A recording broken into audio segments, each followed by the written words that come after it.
हजुर कस्तो देखेर बस्यो काम पनि गराएर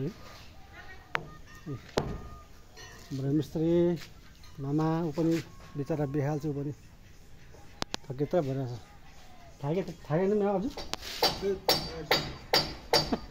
ऊ त हाम्रो भाइले के गर्दैछ काम लु चर्चको हालत हेर्नुहोस् चर्च भत्काएर सब तोडफोड गरेर शेष केटाहरूले आफू नै बेहाल छ काम गरेर यी हातहरू हेर्नुहोस् कस्तो मैला भएको छ कस्तो मैला भएको छ हातहरू माथि सिलिङ माथि चढेर भत्काउँदा हाम्रो भाइ अशोक यता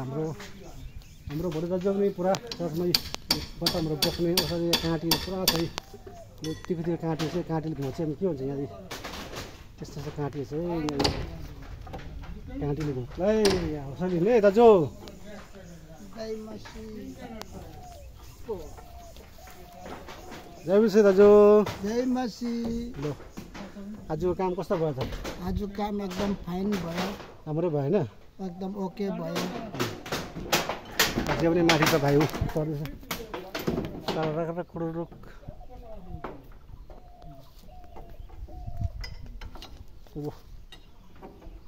बिस्तारै बिस्तारै बिस्तारै बिस्तारै